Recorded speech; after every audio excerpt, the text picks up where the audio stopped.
Muito bem, então, pessoal, vamos aqui seguir com a Teoria Geral do Espiritismo, a parte 1 do nosso cast de hoje. Começamos com o Valdir, que vai falar sobre as causas anteriores das aflições. Olá, Rodolfo, Dayan, Luiz, galera que continua ouvindo. Bom dia para todo mundo. Boa tarde se quem está ouvindo à noite, ou enfim, no final do dia. Hoje nosso assunto falando sobre dor e sofrimento, sobre causas disso, nós vamos iniciar buscando uma passagem do Evangelho de Lucas. Kardec selecionou essa passagem previamente, eu acho que ela é uma das mais conhecidas que nós temos no Ocidente. Está no capítulo 6, são os versículos 20 e 21, em que Jesus está consolando as pessoas no Sermão da Montanha e fala sobre o reino dos céus. Aqueles que são pobres devem ficar felizes, porque o reino dos céus é para eles. Os que têm fome vão ser saciados, e aqueles que são felizes, ou melhor, não são felizes, vão se tornar felizes no futuro. Kardec se preocupa em analisar essa passagem lá no capítulo 5 do Evangelho segundo o Espiritismo. É um capítulo que ele escolhe passagens de Jesus falando sobre sofrimento e aflição. A ideia é que nós consigamos entender o Evangelho pelos temas, pelas recomendações morais que ele traz, mais do que pela história narrada dos dias sucessivos da vida do Mestre na Terra. Kardec então resolve fazer uma análise bastante minuciosa sobre as passagens, sobre as sugestões que as passagens de Jesus nos propõem. Ele tira ali algumas ideias centrais. Primeiro, que os sofrimentos que nós temos em nossas vidas, elas são consequências de coisas que são feitas agora ou de coisas que foram feitas num passado mais ou menos distante. E que também alguns sofrimentos seriam fatalidades, né? Seriam coisas que não poderiam ser evitadas pela nossa diligência, pela nossa prudência razoável, por aquilo que nós fazemos para conduzir bem as nossas vidas. Então, uma doença muito grave que aparece mesmo que nós tenhamos cuidado com os nossos corpos, a perda de alguém querido, por mais que essa pessoa seja cercada de cuidados, enfim. E quando Kardec reflete sobre essas premissas, ele joga algumas questões que são clássicas para todo religioso, para toda pessoa que vive uma experiência religiosa. Por que que algumas pessoas sofrem mais do que outras? Por que que o mundo é injusto? E por que que nós, mesmo tendo noções do que seria um mundo mais feliz, mais justo, tendo essa noção imperfeita de justiça e de felicidade, não encontramos isso vindo de Deus? Por que que Deus não age de uma forma coerente com aquilo que a gente espera dele? O Espiritismo, é claro, vai propor uma resposta para isso. A resposta que a gente acaba encontrando é aquela talvez mais óbvia e, por ser tão simples, boa parte de nós não enxerga. A ideia de que tudo tem uma causa. E que se nós estamos sofrendo hoje e nós temos uma vida difícil e uma vida conturbada, e essas dificuldades, esses sofrimentos, essas aflições não são consequências de algo que a gente possa identificar como vindo de um ato de agora, só pode estar numa vida anterior. Kardec ainda vai propor uma ideia bastante significativa para todas as pessoas que são espiritualistas, de que qualquer análise sobre causa e consequência tem que ser feita ultrapassando os limites de uma vida material e que existe sim uma lógica por trás das dificuldades que a gente vive nessa existência. Que uma vida muito difícil, ela pode ser imposta para alguns espíritos que deliberadamente, reiteradamente, continuam se afastando da lei, como forma de apresentar a eles as consequências decorrentes dos seus atos, ou uma vida muito difícil pode ser escolhida por aqueles que se arrependeram daquilo que fizeram de errado e querem ter uma compreensão melhor do seu afastamento da lei. Em suma, a gente pode falar sobre duas expressões que são muito comuns no Espiritismo, que são muito comuns para quem analisa a vida como uma experiência que ultrapassa a matéria, que é o tema de provas e expiações. Mas eu gostaria que o Dayan falasse sobre isso, sobre provas e expiações, porque isso é algo que ele tem um conhecimento muito, muito sólido. Ok, então nós vimos aí a explicação do Valdir sobre a ideia do Espiritismo com relação às causas anteriores das aflições e a repercussão que essas causas têm na existência que nós estamos vivendo. E ele já jogou a bola aí para o Dayan. Dayan, como ocorre a escolha das provas durante a encarnação? Acho que antes de mais nada, eu creio que cabe aqui, com razão Valdir, cabe diferenciar rapidamente prova de expiação. Expiar é o ato de sofrer as consequências das escolhas feitas na vida carnal ou espiritual. Sobre isso, aliás, já falamos detalhadamente no episódio 3, e quem quiser pode dar uma conferida lá. Já a prova é uma espécie de teste, é um desafio que o espírito enfrenta na busca do progresso e pode envolver ou não sofrimento quando encarnado. Sob esse ponto de vista, podemos dizer que toda expiação ela é uma prova, mas nem toda prova é uma expiação. Podemos dizer também o seguinte, que as provas elas podem ser facultativas ou impostas, a depender do grau de evolução do espírito. A expiação, entretanto, ela é sempre uma imposição, já que ela é uma consequência de um ato praticado. Então, muito bem, retomando aqui o tema específico no que diz respeito às provas. Cabe pontuar que quando o espírito ainda ele não possui o livre-arbítrio, as provas são impostas a ele como uma forma de tirá-lo da inércia e impulsionar o seu desenvolvimento. Mas quando ele passa a exercitar esse livre-arbítrio, ele passa a poder escolher as suas próprias provas. Assim, quanto mais desenvolve o livre-arbítrio, mais o espírito tem autonomia para escolher os seus desafios, para escolher as suas provas. Em linhas gerais, essas provas, elas proporcionam então ao espírito a sua purificação, a sua melhora. Mas elas tendem a ser duras, bem difíceis e, não raro, podem impor algum tipo de sofrimento ao espírito. E por isso, pode até mesmo ser confundida com uma expiação. Mas nós devemos ter em mente o seguinte, quanto mais difícil é o teste, mais o espírito avança. Então, a questão evolutiva ela está diretamente ligada à dificuldade, ou à dureza de uma prova.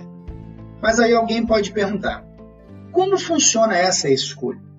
Bom, o espírito pode escolher tudo o que acontecerá consigo quando encarnar detalhadamente? Bom, detalhadamente não é o termo. Os espíritos nos explicam que nós, nesse planeta, podemos escolher o gênero das provas a que nos submeteremos, mas não as suas minúcias. Essas estão sujeitas ao fluxo normal da vida.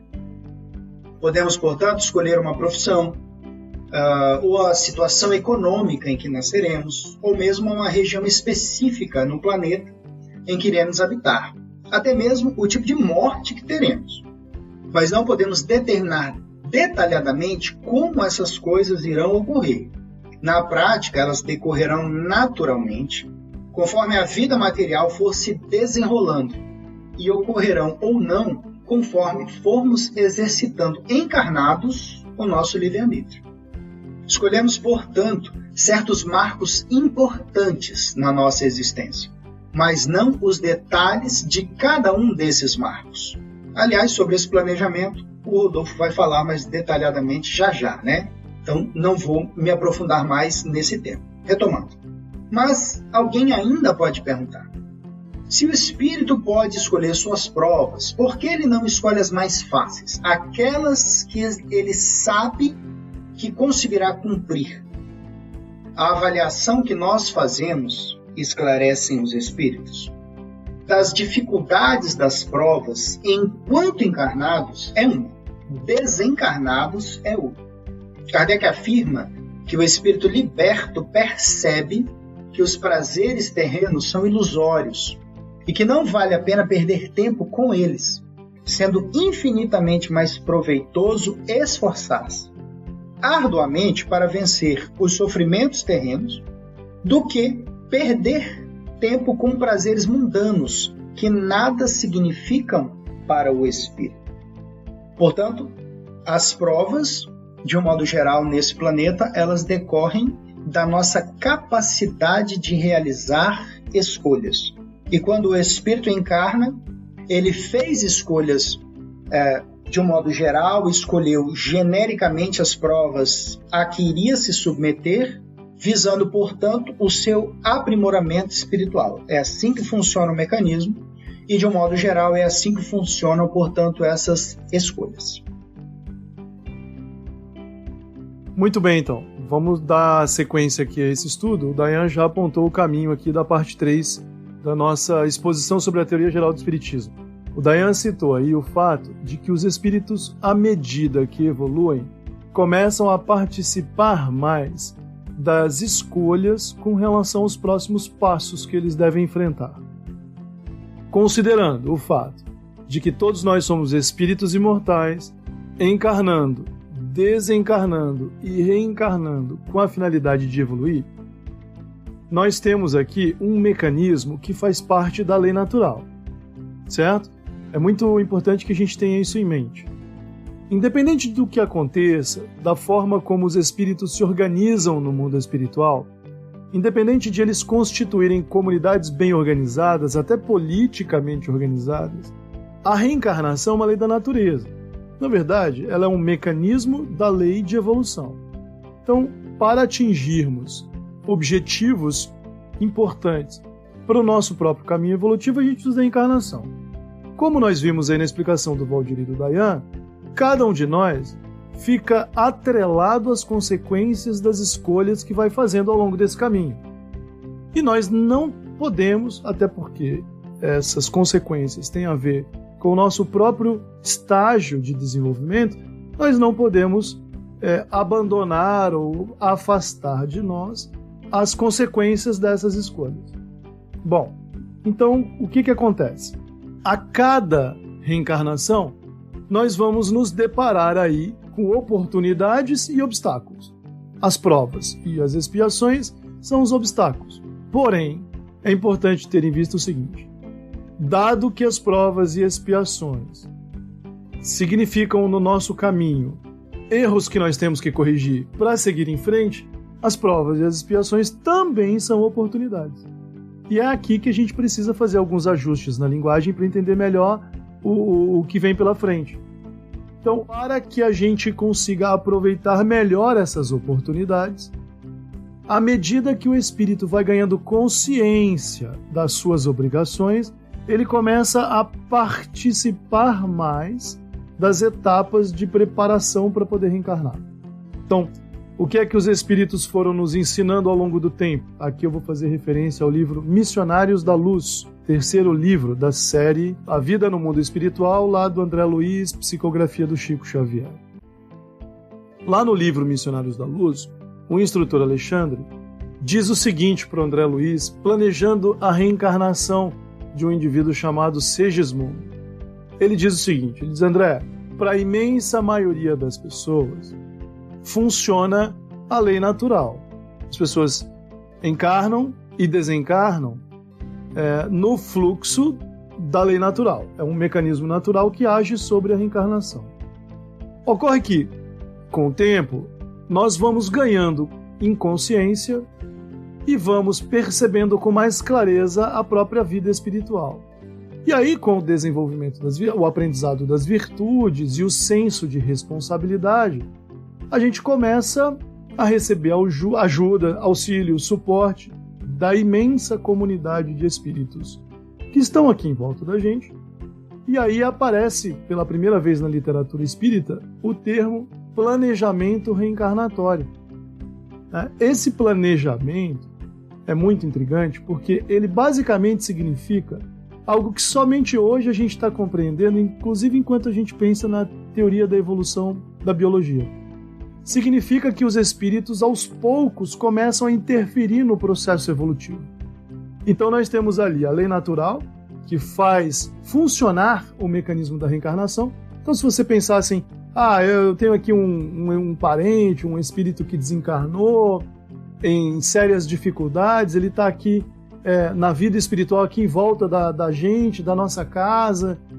Com o tempo, esse espírito vai reencarnar. Alguém vai oferecer para ele uma oportunidade, e aí por meio da gravidez, de um novo corpo, ele vai reencarnar. O que os espíritos estão dizendo ali no livro Os Missionários da Luz é que, à medida que esse espírito começa a ganhar valores espirituais e, como consequência disso, aumentar o nível de consciência que ele tem da própria existência espiritual e do seu futuro, ele começa a trabalhar essas oportunidades com o auxílio de outros espíritos que vão dar a ele suporte na próxima existência. É isso que nós vamos perceber aos poucos como sendo uma escolha cada vez mais consciente das provas que o espírito faz para poder reencarnar. Com esse aumento de consciência sobre a própria realidade e enxergando com mais clareza o que é melhor para o próprio destino, o espírito passa a agir, inclusive, como um ator do processo que é natural. O instrutor, Alexandre, lá no livro Missionários da Luz, fala que valores como a boa vontade, a perseverança e a sinceridade são fundamentais, mas que para organizar bem um planejamento reencarnatório, é fundamental que o espírito demonstre graus elevados de responsabilidade. E por quê? Encerrando essa parte aqui. Porque se a lei é natural e se não é necessário que ninguém interfira para que a reencarnação ocorra, tudo bem. Cada espírito é absolutamente responsável por si mesmo nesse ponto. Mas à medida que você procura ajuda, que recebe auxílio e suporte e que pensa numa forma de organizar melhor o seu futuro, você tem que demonstrar graus de responsabilidade que apontem o compromisso e a sua vontade de cumprir com esse compromisso assumido. E aí então, que recebendo apoio e suporte, nós vamos ter condições melhores de encarar as difíceis etapas que virão pela frente.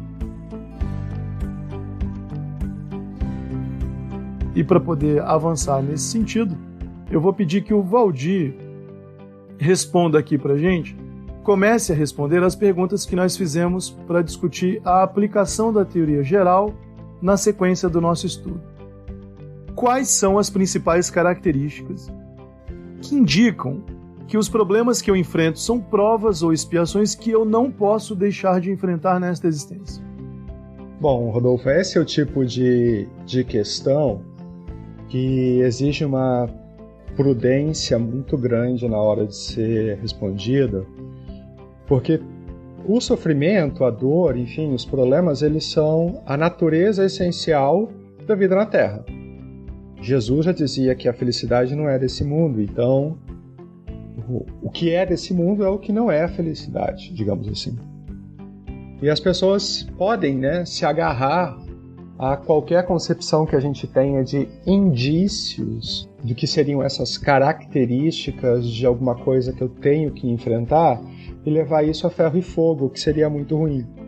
Até porque nós não temos uma orientação definitiva sobre o que seria isso. É claro que a literatura espírita, ela nos traz alguns indícios, De novo, nós não temos provas, certeza, se tal fato acontece é porque eu tenho que passar pela experiência.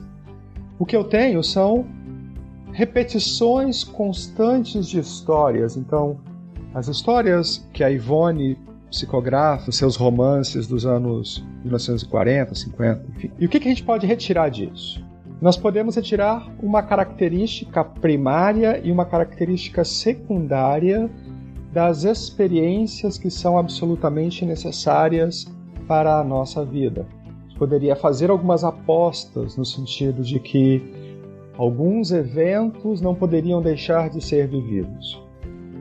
Essa característica primária, ou seja, um indício de que alguma coisa que nos acontece não poderia deixar de ser experimentado nessa existência, é que não importa o que eu faça, eu estou revivendo aquela mesma experiência. Pensemos num exemplo distante do empresário que abre um negócio após o outro e os negócios sempre acabam indo mal, acabam encontrando a falência. Então, quando este tipo de experiência acontece, da repetição constante, da recorrência dos eventos, há um indício, uma possibilidade de que essa experiência seja uma daquelas que eu não posso deixar de enfrentar. Qual? A de aprender, por exemplo, a lidar com os reveses, a reagir melhor com os reveses, compreender qual é o valor que a matéria pode ter na minha vida. Enfim, essa é uma das coisas muito bonitas acerca da compreensão da vida como uma experiência espiritual, é que os fatos materiais não têm por si um significado. A importância dos eventos materiais está diretamente ligada ao que eles podem colaborar para o meu aprendizado e desenvolvimento espiritual. Então, quando é que, em tese, eu estaria apto para superar essas experiências recorrentes, essas experiências repetidas? Quando eu finalmente obtive o conhecimento ou o autoconhecimento necessário decorrente delas. E aí o ouvinte pode estar aí pensando, Valdir, o que você quer dizer ao fim das contas? Se todos os meus relacionamentos são fracassados, significa que eu tenho que aprender alguma coisa com eles? Pode ser. Pode ser que talvez você o ouvinte precise aprender a conviver melhor com as outras pessoas, a respeitar o espaço do outro. Veja, em termos de espiritismo, não há resposta no sentido matemático da coisa. Eu não vivo a experiência material A para obter o aprendizado B. Eu vivo uma experiência material e eu preciso retirar dela aprendizado. Mas quando eu e o Rodolfo passamos pela mesma experiência, nós temos aprendizados diferentes. Quando eu e o Dayan passamos pela mesma experiência, nós nos agarramos e nos fixamos em coisas novas, em coisas diferentes. Porque a nossa experiência material é uma experiência de autoconhecimento. Eu havia falado que há 2 indícios que podem apontar que experiências são necessárias, são imprescindíveis para a minha encarnação. Esse segundo indício que eu apontaria para os nossos ouvintes é se essa experiência reiterada está me causando sofrimento. Veja, se a Terra não é um lar de felicidade, um mar de rosas, mesmo assim, muitos dos habitantes conseguem viver em paz com as suas dificuldades.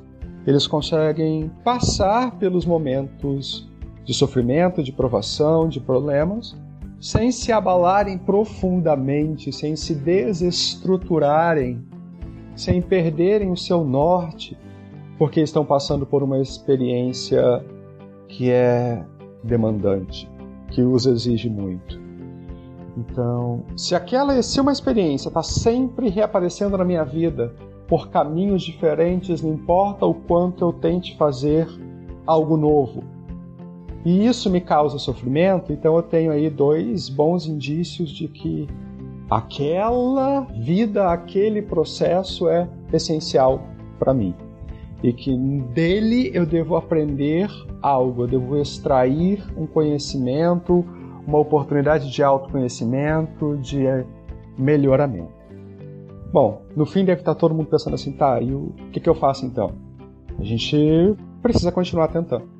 É a repetição, é a tentativa nova, é a continuidade da experiência que nos leva ao aprendizado, que nos leva ao progresso. Então, nós não temos uma outra saída que não seja investigarmos as nossas experiências materiais a partir do ponto de vista do espírito, procurarmos nos autoconhecer para saber no que aquilo que todo o tempo se apresenta para mim como um sofrimento do qual eu não consigo me livrar, me traz algo de novo. Bom, Valdir, você já abriu aí o caminho para a gente responder aqui a pergunta que ficou designada para o Dayan. Esse é um assunto que, aos poucos, a gente vai percebendo, ele vai ficando cada vez mais difícil, porque nós estamos tratando aqui não só de provas e expiações no sentido do tipo de problema do qual a gente pode se livrar com algum esforço, mas nós estamos falando também do tipo de problema que aparece nas nossas vidas e que simplesmente, não importa o que a gente faça, ele não vai embora. Então, Dayan, a pergunta para você é: onde encontrar recursos espirituais para lidar com sofrimentos inevitáveis? Bom, Rodolfo, nada é muito fácil nessa seara. Mas eu vou tentar ser pelo menos breve, dizendo o seguinte: nós podemos encontrar esses recursos espirituais em nós mesmos e na casa espírita. Em nós mesmos, na medida em que nós podemos recorrer à oração, por exemplo, como uma forma de descansar a mente, como uma forma de pedir auxílio, mas também de modo a desconectar momentaneamente, nos distrairmos daquelas questões que nos atormentam. Para isso, nós podemos também nos valer de várias outras coisas, como, por exemplo, músicas que nos distraiam, que tenham letras que nos coloquem para cima, ou enfim, em que a própria instrumentalização nos traga uma espécie de calma, um alento, uma tranquilidade.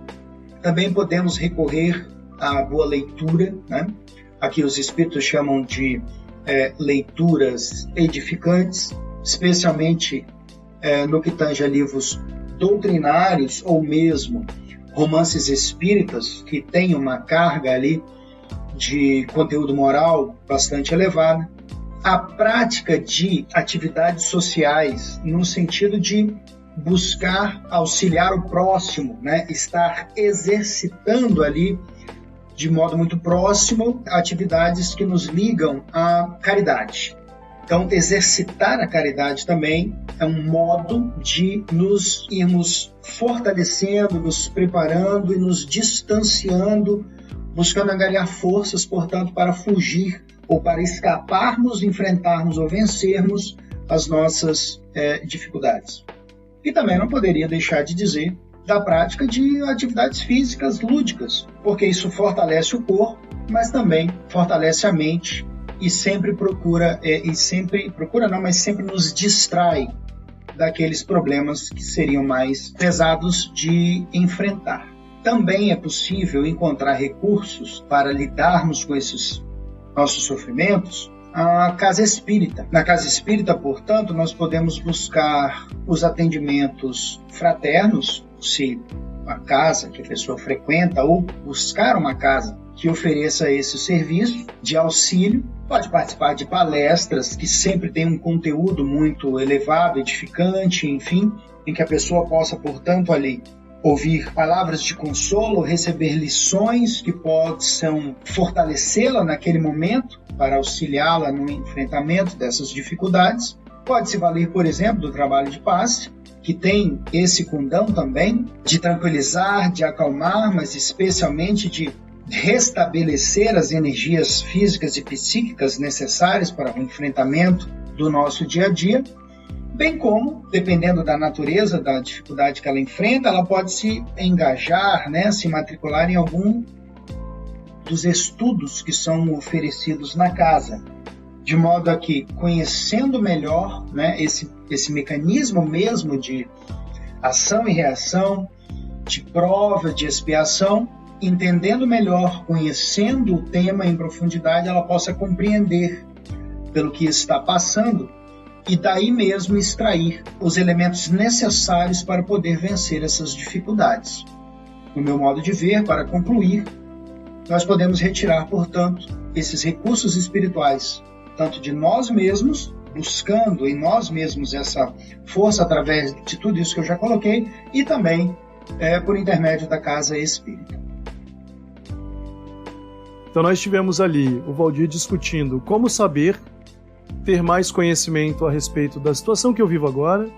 Dayan acabou de falar sobre o que podemos fazer diante de sofrimentos muito duros e que aos poucos vão consumindo a vitalidade da encarnação presente.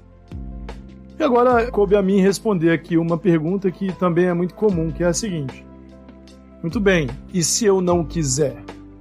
Quais são as principais consequências de tentar evitar o confronto com as dores e os sofrimentos inerentes às provas e expiações que estão diante do meu caminho? Trocando em miúdos, e se eu fugir?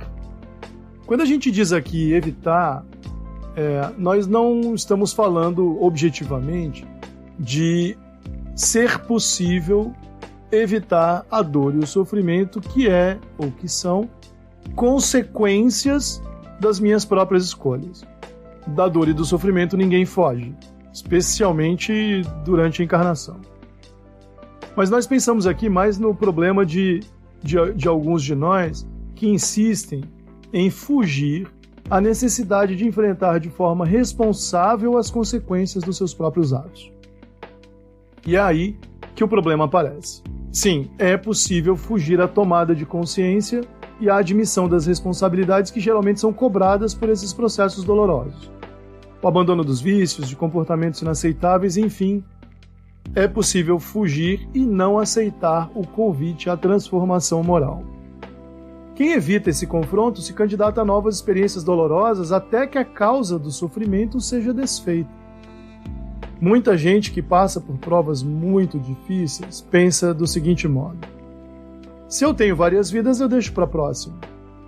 Mas é bom lembrar que se o tempo é infinito e o espírito é imortal, a dor também não cessa e o sofrimento pode aumentar.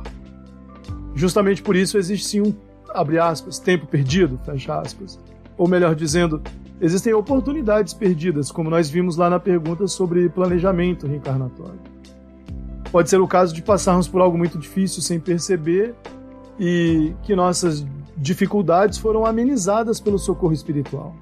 Por exemplo, se nós planejamos enfrentar uma prova muito complicada, porque nós inclusive recebemos apoio de uma comunidade espiritual específica que está interessada na nossa melhora, e aí nós encarnamos.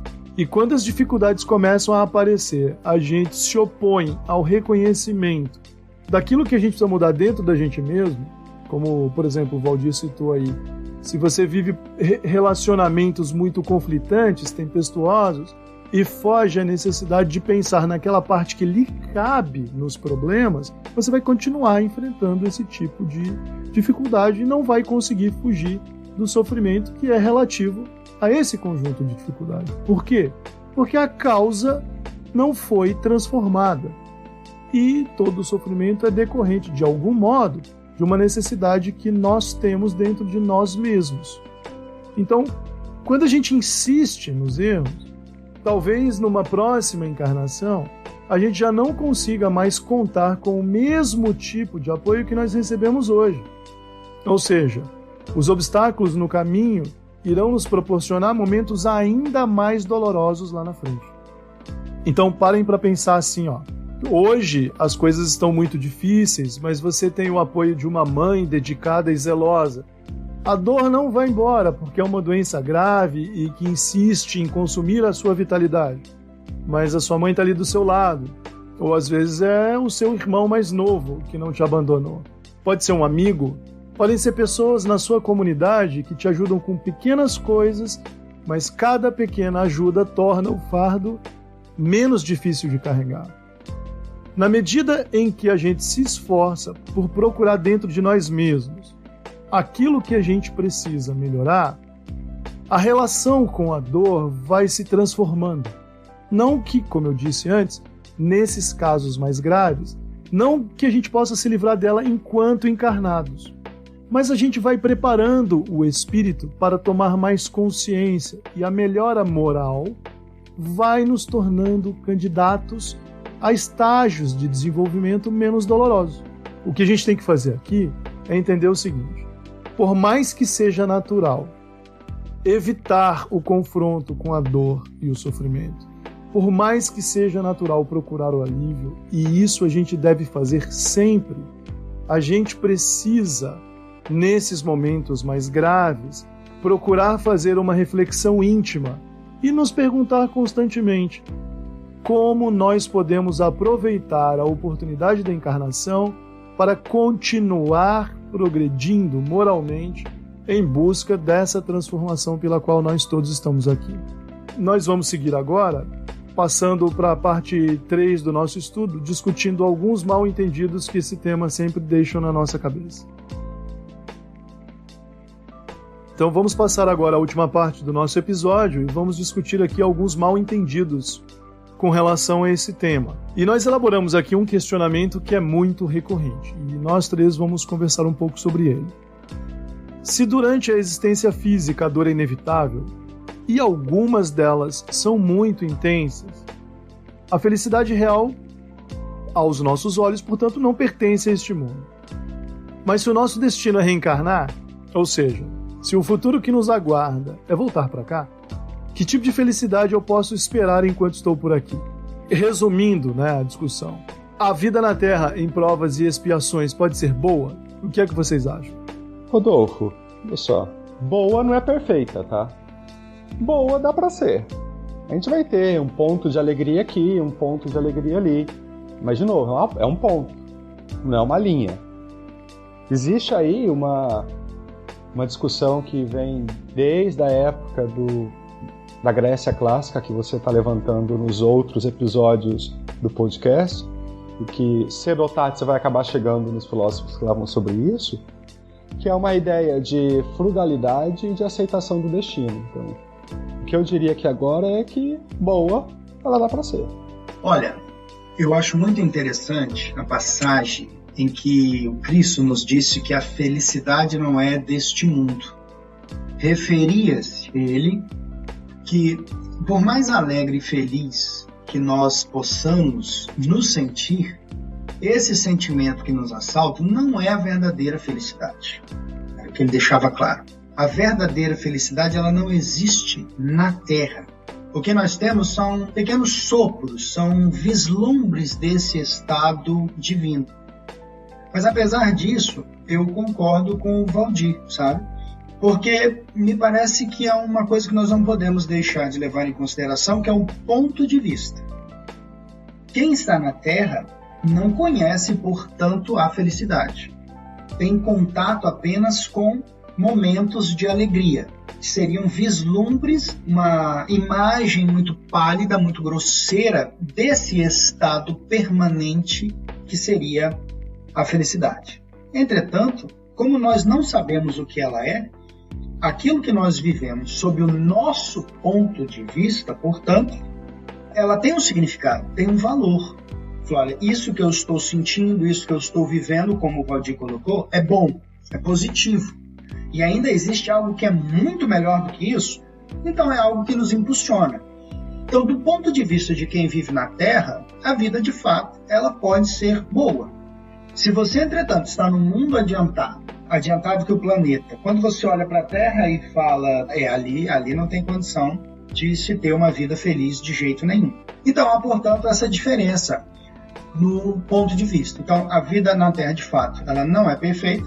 Como um planeta de provas e expiações, nós temos uma baixa qualidade de vida, por assim dizer, mas dentro das possibilidades do planeta, nós podemos sim ter vidas confortáveis, vidas boas, que possam nos permitir, inclusive, vencer todas essas dificuldades e, vez ou outra, termos, portanto, esse vislumbre do que é realmente a felicidade.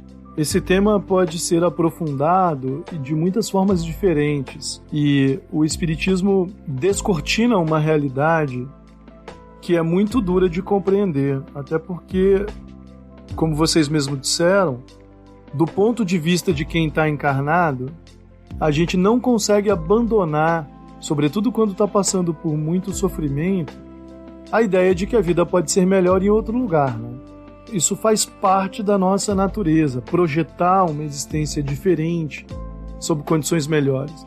Nós já vimos, e então o Valdir já fez esse comentário, eu faço um apelo para que vocês deem uma olhada lá nos episódios de filosofia do podcast.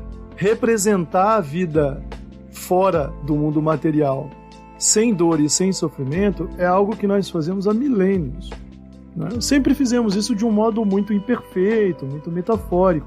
Então, quando o Espiritismo aparece para a gente, sobretudo nas últimas décadas, e nos descreve uma realidade onde essa existência ela é efetiva, consciente e bem organizada, com cidades e outras organizações sociais que mostram que existem melhores condições de vida para todo mundo, fica talvez ainda mais difícil fugir a esse apelo que é tão natural.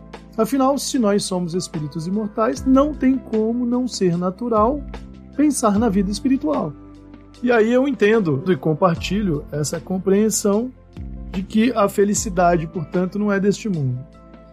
Por outro lado, nós somos espíritos imortais numa jornada evolutiva que por muito tempo vai nos prender a condições de vida como as que nós estamos vivendo agora. Então eu fico aqui me perguntando se já não vivemos um tempo em que a gente devia ter amadurecido mais e parado de projetar uma vida fora das condições materiais em que a gente vive, para nos concentrarmos mais na necessidade de melhorar a vida que nós temos aqui. Não só para a gente, mas para todo mundo.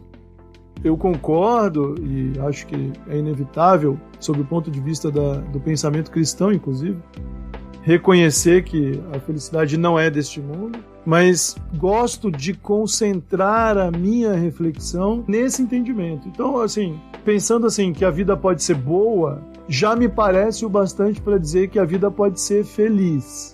Bom, esses dois termos para Aristóteles, por exemplo, eram a mesma coisa, né? Mas, de fato, de chegar e dizer para alguém que está preso à cama, que está numa condição de extrema pobreza, de extrema miséria, vivendo sem absolutamente nada, que está cuidando dos filhos sob o risco de morrer numa guerra, ou vivendo debaixo de muito preconceito e violência, dizer para essa pessoa, olha, esse planeta é bom, a vida pode ser boa, a gente vai lutar juntos, e quem sabe daqui a 400 anos, quando a gente extinguir o racismo estrutural e a violência do homem contra a mulher e a exploração do trabalho, a escravização de crianças e etc., aí sim todos poderemos ser felizes juntos. Eu não sei se isso vai deixar a pessoa muito satisfeita, mas eu acho que esse é um caminho que nós temos e a gente tem que passar a pensar na vida de um outro modo nesse sentido. De fato, eu acho muito, muito recorrente, muito perigosa a ideia de que a gente coloque uma felicidade absoluta e perfeita numa condição exterior como forma de justificar a infelicidade e a tristeza da vida presente. Mas enquanto você falava sobre isso, e eu reconheço que há um risco muito grande nessa postura, de volta, eu acho que um caminho de frugalidade, de bom senso, de autoconhecimento, de resiliência é essencial para que nós tenhamos mais pontos bons, tentando formar uma linha mais contínua nessa existência. Mas enquanto você falava, uma coisa me preocupa.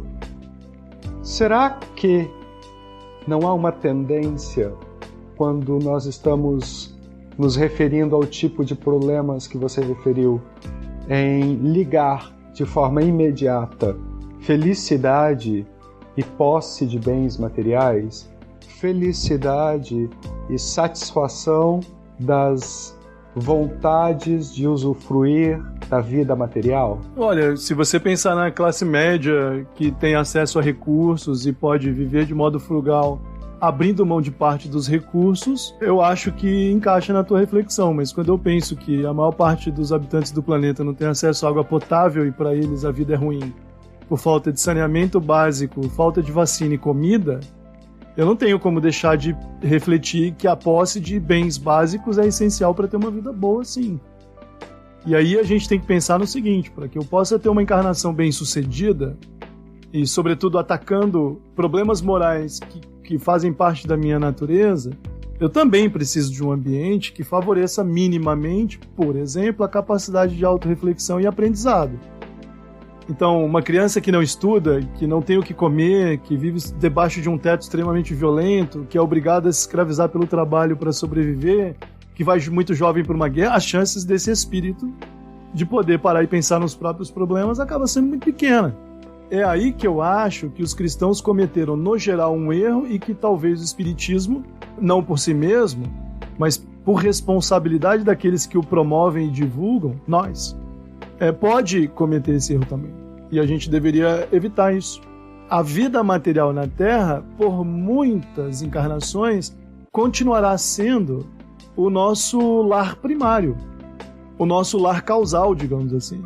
E muito provavelmente a gente só adquire as condições de poder viver em outro lugar, não pensando em outro lugar, mas pensando nas lutas terrenas. Eu acho que a gente pode equilibrar, Valdir, assim, respondendo sua pergunta.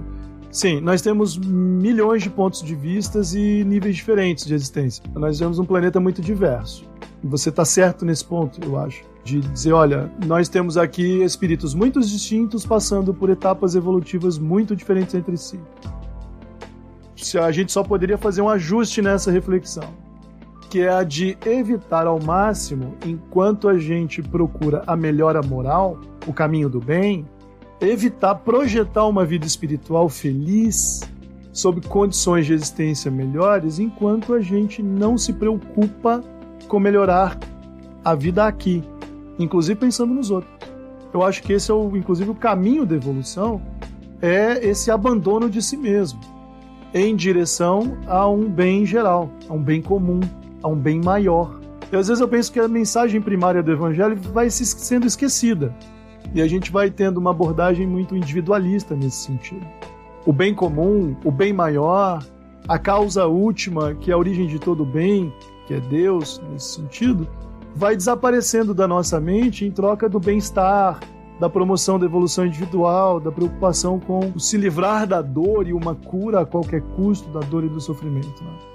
E a gente percebe, observando a literatura espírita, que aqui os espíritos indicam pra gente o seguinte: melhores resultados vão obter aqueles que abandonam a si mesmos e colaboram com o bem-estar coletivo, melhorando a vida do planeta como um todo, começando pelo local onde moram, né? Enfim.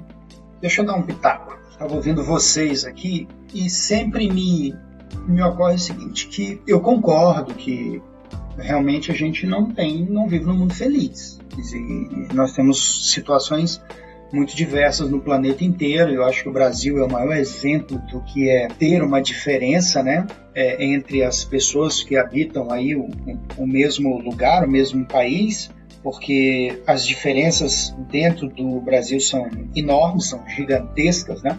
As desigualdades, eu quero dizer. Mas eu gosto muito dessa ideia de que nós devemos viver a vida no planeta da melhor maneira possível e de acordo com as condições que ele nos fornece. Mas que nós temos, me parece, o dever de procurar melhorar o planeta para que nós possamos realmente ter condições melhores. Não apenas nós, que estamos aqui agora, né? Mas em algum momento nós vamos desencarnar. E quando nós reencarnarmos, vai ser aqui de novo. Então me parece que nós temos um dever de cuidado com o planeta, né? Eu concordo com o que foi colocado aqui, obviamente. Nós devemos melhorar, não obviamente a nossa vida, mas se nós melhorarmos o planeta como um todo, isso melhora a vida para todo mundo.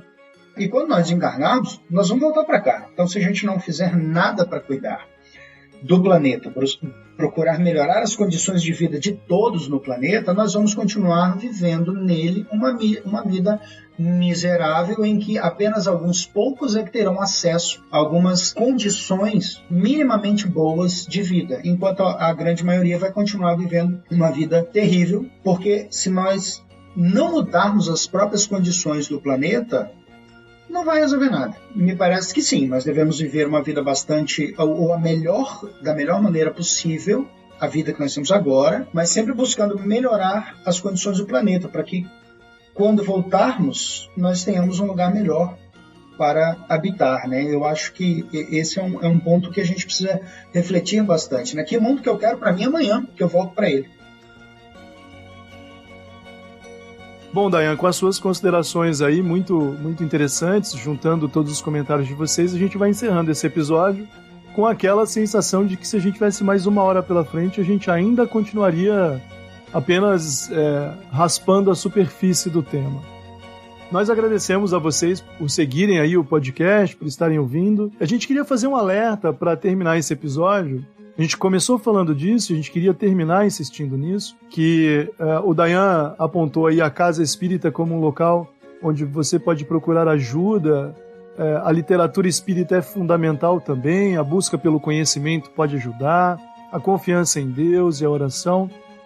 Mas não se esqueça de, se estiver passando por um momento muito difícil, muito grave, de procurar ajuda profissional, sobretudo de profissionais da área da saúde, de psicólogos e psicólogas, psiquiatras, os profissionais competentes que podem ajudá-lo nesse momento mais difícil, para que você possa, como nós dissemos, reunir as condições adequadas para compreender melhor a situação pela qual está passando. Não deixe de se socorrer dessas pessoas, reconhecendo que tem necessidade delas, sobretudo se tem dificuldade para encontrar forças em você mesmo, para dar início a um processo de mudança de estado mental. E é com esse recado, que vale sempre a pena repetir, que a gente vai encerrando, pedindo que vocês compartilhem o podcast ali do Spotify, do iTunes e do Deezer, e acompanhem lá as notícias pelas nossas redes sociais, no Instagram e no Twitter. Mais uma vez agradecendo ao Luiz aí pelo trabalho de edição, a gente se despede, muito obrigado a todo mundo. Uma boa semana para todo mundo. Eu espero que as pessoas consigam encontrar consolo no que o Espiritismo tem a oferecer nesses momentos de mais dor e sofrimento, mas tenham também condições de buscar ajuda profissional, como o Rodolfo falou. Isso é essencial para que todos nós possamos passar por essa tormenta com a menor quantidade de danos possíveis. Desejo a todos aí que estejam bem e se cuidem. Bom, queridos ouvintes, queridos amigos, mais uma vez um imenso prazer, e foi muito bom estar com todos aqui. Espero que essas informações que nós trouxemos hoje possam aí também auxiliar aqueles que eventualmente estejam passando por alguma situação mais difícil. Procurem o centro, procurem dentro de si mesmo, procurem boas leituras. Tudo é possível desde que a gente também faça o nosso esforço para buscar vencer e aí superar as nossas dificuldades.